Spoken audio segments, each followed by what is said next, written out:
My fiancé and I have been together 3 years and living together too. He's definitely a hothead. It's been a problem in the past, but he's a wonderful partner otherwise. He cooks, I clean, we both work and we're best friends. We spend all our spare time together going on road trips, trying new foods or just hanging out. He has in the past lost it over small things, followed someone home twice over driving and he yelled at them. He's an angry driver in general. He thinks no one can drive and is often speeding through traffic. His angry driving is an everyday occurrence. I let him drive because it's not worth the stress if I drive because he doesn't like it. He punched a hole in a closet door after a stressful day at work and I sarcastically replied to his mood. He immediately apologized when he calmed down the next day, but it scared me at the time. This was a year ago. His temper is an everyday thing, but it's never directed at me. He also used to tell me to pack my things and F off if we were arguing. I'm definitely a calm let's talk this out person. He's an I don't want to talk about it person. He often feels attacked and it's something we had to work through. He's much better now. He tried anger management but said it wasn't working with his work schedule. His communication is much better. Apart from that, he's an affectionate goofball who treats me like a queen. He would do anything for me, I just have to ask. It's like a different person takes over. Oh, to the incident. We were going on a holiday this week, 12-hour road trip, and we decided to leave at 3 a.m. He said he didn't sleep well and I annoyed him because I wasn't ready quick enough. I forgot some things and I admit that I took too long and we left late. We stopped an hour later to grab a quick service station meat pie. I don't really remember the conversation leading up to this. I don't even know if we were arguing. All I know is his meat pie leaked on his shirt. He swore and ripped his shirt down the middle, like the Hulk, and threw it out the window. He proceeded to speed and had the angriest look on his face. I was scared. It was a dark back road and I could see he was doing 140 kilometers. I told him I was scared and to stop and he ignored me. I told him to please calm down and stop. Suddenly he slammed on the brakes and all out things in the back flew forward. He turned to look at me and said there before taking off again, only faster, doing 160 kilometers. He then says I'm ready to crash out. I sat there terrified to speak up again and that we would hit something.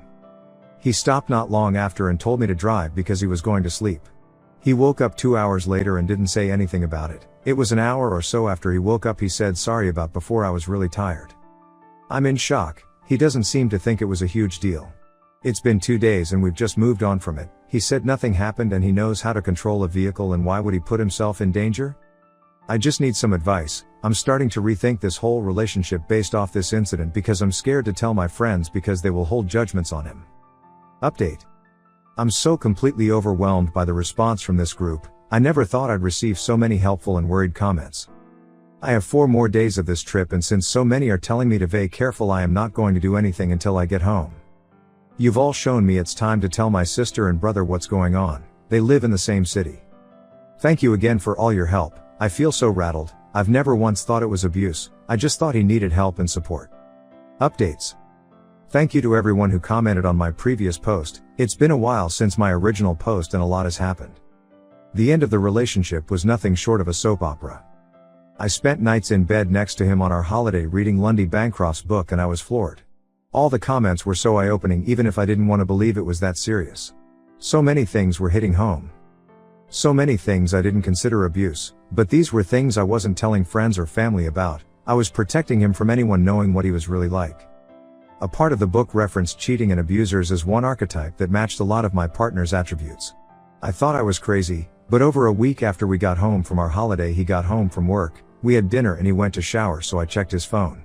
I repeated this for quite a few nights gathering evidence. He has been cheating on me, lots of different women over the last 3 years and currently one woman who knows all about me and likes to talk about how awful I am with him. A lot of things he thought he deleted that Messenger archived. I eventually confronted him one of those nights when he was coming to bed and he told me he was too tired to talk about it and that I invaded his privacy and that they were just friends. I was so angry I pushed it, in terms of keeping the conversation going, not physically. He said he wanted to sleep and I said if I wasn't getting any sleep he wasn't either. He snapped. He punched a hole in the wall. He broke our dresser, it's destroyed. He went into the kitchen and smashed other things. It was terrifying. I was begging him to stop. He then said I was lucky something of his wasn't broken. I said why, what does that mean? He said he would have unalived me, more graphic, but I'm not sure I can post that here. I got my things and snuck to my car and went to a friend's. He called me and said not to bother coming home. I wasn't? Why would I? The next day he said it was all my fault because I wouldn't let him walk away, that I was a moron and ruined everything. That I should have let him sleep and waited until the morning. I called my brothers and said I needed to get my things. I decided it wasn't a good idea for them to come yet because I think they would have escalated the situation as they were angry too. I took my sister and friend and had them wait in the car until I was sure it was safe. He wasn't meant to be home but was. They said I had 5 minutes until they were coming in. I told him I'd come to get my things. He got emotional and said he never wanted me to see that side of him. I said we were done and he got angry again and chased me into the garage throwing pillows at me. He said I would regret not fighting for this and I asked him what I was fighting for because this wasn't how you treat someone you love. He collapsed into a crying mess and said he loved me too much and needed me, that he'd been an idiot and ruined it all. He said I could take what I wanted, that he would speak to me tomorrow when we've both slept. He got upset when my friend and sister came inside because he didn't know they knew. I took the opportunity to get clothes and my brothers returned for my things 2 days after. He sobbed on the phone to me to reconsider, that he wasn't getting attention from me and did the wrong thing, that he's really stressed and it all came to a head. He also told me this would happen to me again and the devil I knew was better than any other. He was begging me to come home. I cut contact. 3 weeks later he's posting pictures with one of the other women and in a relationship with her. I'm just floored by the turn in events. Thank you to everyone who commented. This man was an abuser and writing here saved me. Please don't date angry men. Please realize if there's physical violence of any kind they're capable of worse. The cheating was a bullet I didn't see coming. I never suspected him of that ever in the whole 3 years and I'm extremely embarrassed of being replaced so easily and being fooled so easily. I'm living with my brother, my self-esteem is in the toilet and I guess I'm starting my life over again now.